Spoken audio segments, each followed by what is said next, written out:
I guess my passion as sheriff, we can link most of every crime that we have back to narcotics. A task force cracking down on drugs. The Monroe County Sheriff, Tommy Jones, says his #1 priority in office is fighting the war on drugs. The first step in doing that, getting them off the street.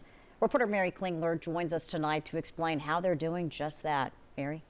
Beth, the Monroe County Sheriff's Office has expanded its narcotics task force. In the last few months, they've made nearly 50 drug-related arrests, and they say most recently, $28,000 bag of meth that you see right here on your screen.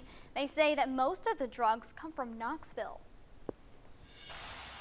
Our focus has to be in that direction. So hopefully by all the drug busts that you see, you'll start seeing a deduction in crime as a whole across the county. That's why Monroe County is expanding its narcotics task force. We've already seen the numbers increase on arrests, on seizures, and just a few months in. Fentanyl and heroin are among the top concerns, and investigators say they're seeing the two drugs mixed together. A lot of our guys are buying heroin from dealers that are cutting it with the fentanyl.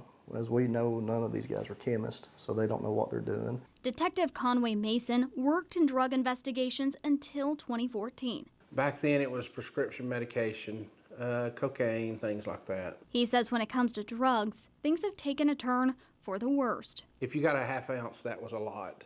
Now, a half ounce is really not a lot because it's being imported. On the surface, meth looks like the biggest threat to Tennesseans because they see a lot of it, but it's not the only threat. The heroin and the fentanyl is the ones that looks like causing all the deaths. Detective Dalton Reinhardt has been working narcotics investigations for 5 years. Take out the drug dealers as we get them.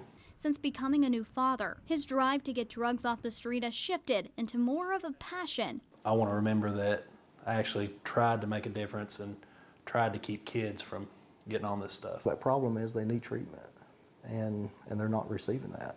So that's a battle for us. And the Monroe County Sheriff says the biggest obstacle they're facing is mental health resources, telling me 20% of inmates there belong in a psychiatric ward and not in jail. Beth? All right, Mary, with the report there. Thank you.